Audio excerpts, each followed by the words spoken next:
Hey everyone, John from Nintendo Life here, and let's change things up a little bit because I've been doing this for a while now. Why don't you tell me what games are coming in November for a change?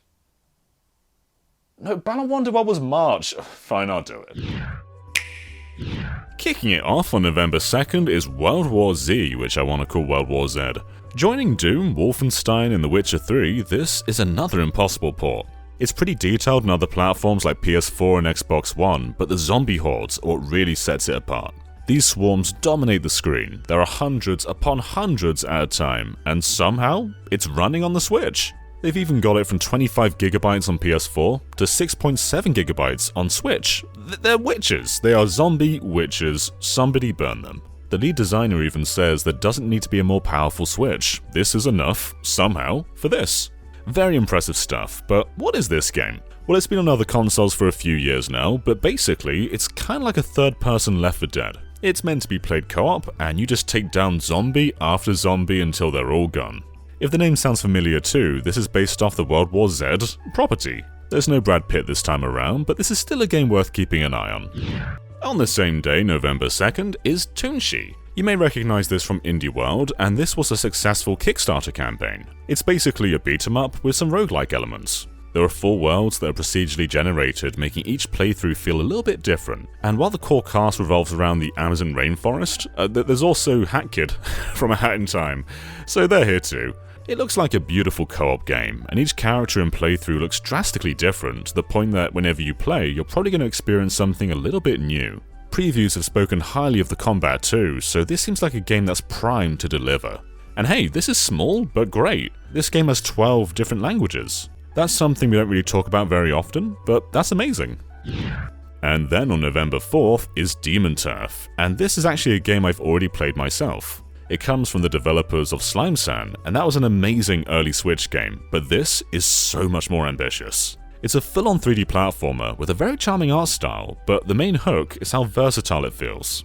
There's some clear influence like the triple jump and the backflip and the wall jump, but this game is more than just influence. It very much has its own identity and personality, and it's catered too towards speedrunners. You play as a young demon who can transform into a bunch of different things like a bat or a bird, and this makes your movements so varied and versatile. You can achieve some really impressive things, and speedrunners even before the game has come out are already achieving crazy stuff. Beyond how it plays, it's just so charming and well designed, and there's some great new ideas like being able to put checkpoints anywhere you want rather than it being predetermined. There's lots of side objectives like photo hunts and reasons to explore previous levels. It just feels complete, original, and fun to play.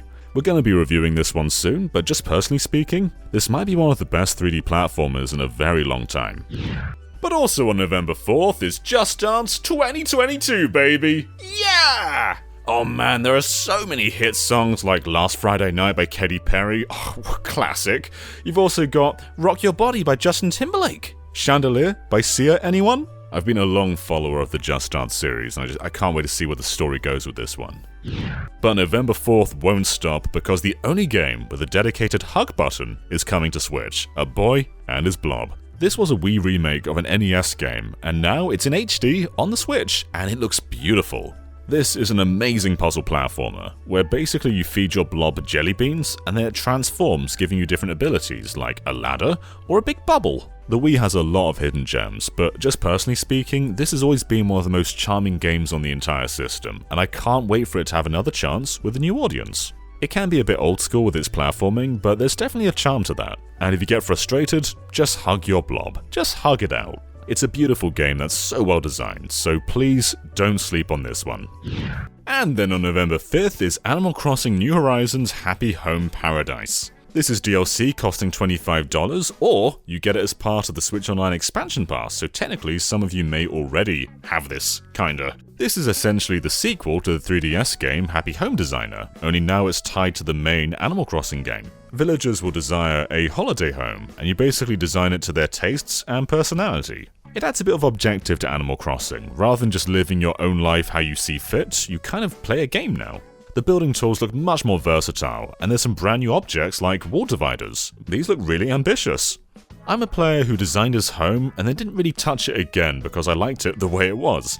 So this kind of gives me a chance to express more designs without tampering with what I've already done. It just seems like a great way to really get creative. But of course, it's not just the paid DLC. On the same day, there's a bunch of free content too. So much free content that it's basically the reboot of New Horizons. But there's also a ton of new items and gyroids and so much more to do. This will be a very busy day.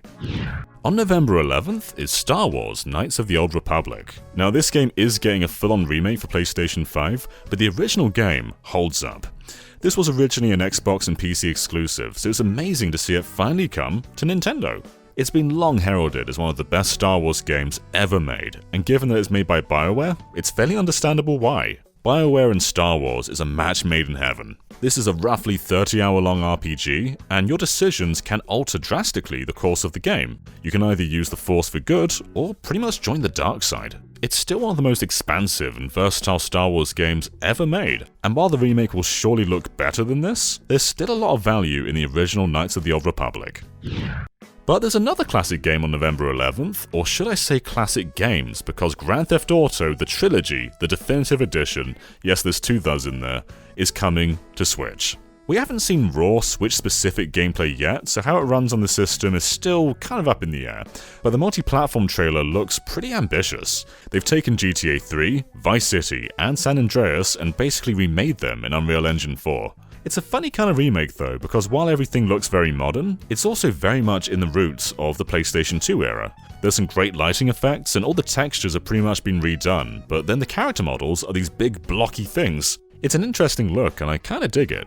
It's not the first Nintendo GTA, we had them on Game Boy Color, and of course the DS had Chinatown Wars, my personal favourite. But it is the first time Nintendo's had an expansive 3D GTA. It's a pretty big deal, so hopefully these ports end up being good.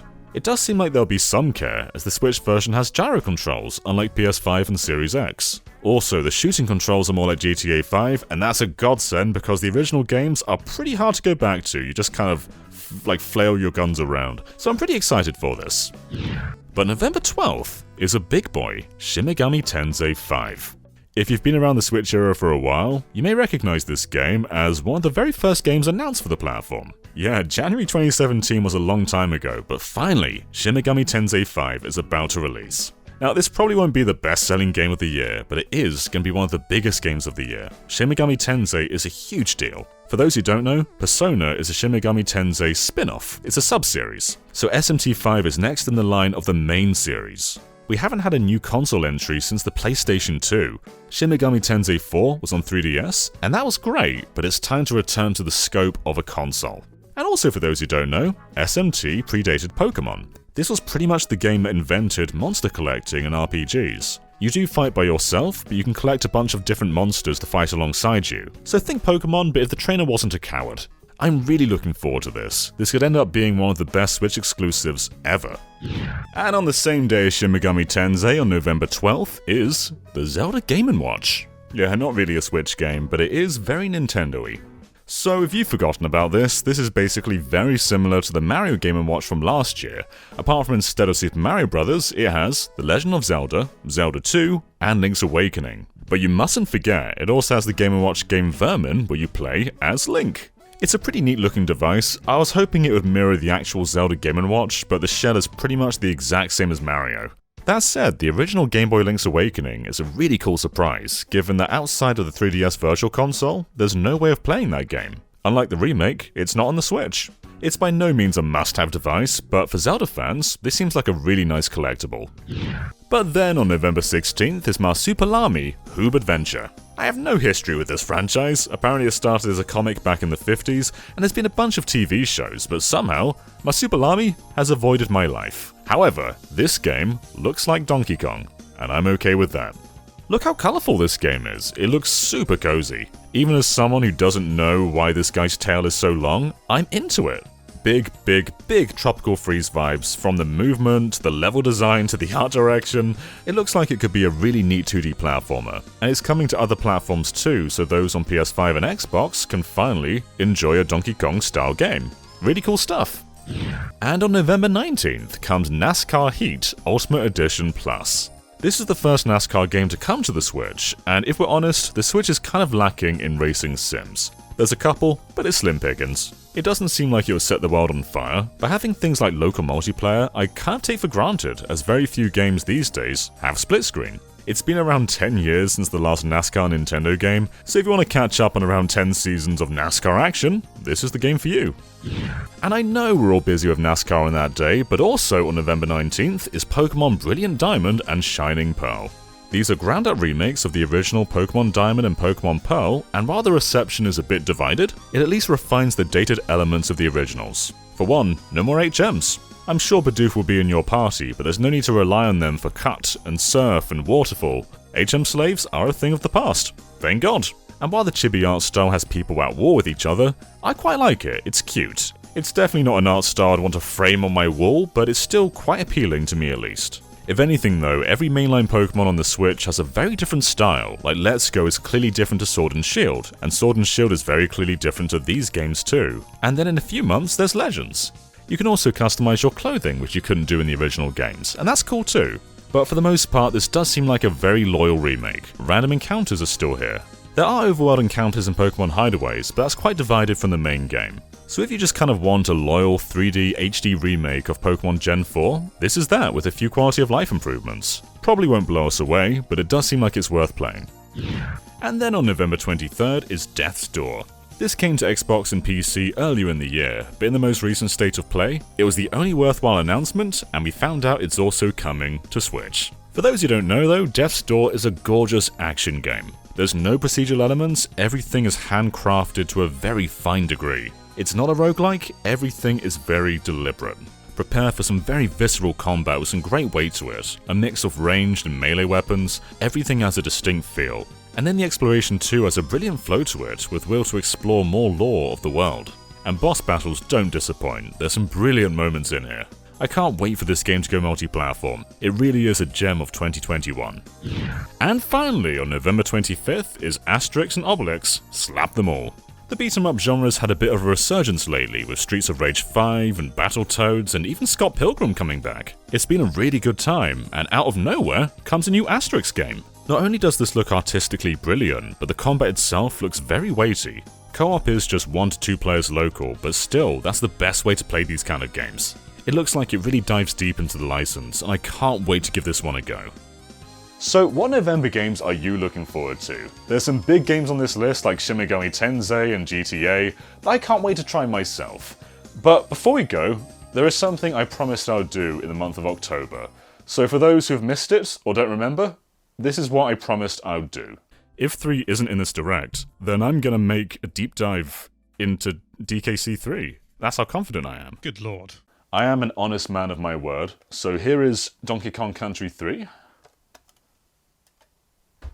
That's a pretty deep dive. And we'll see you next time. Bye everyone!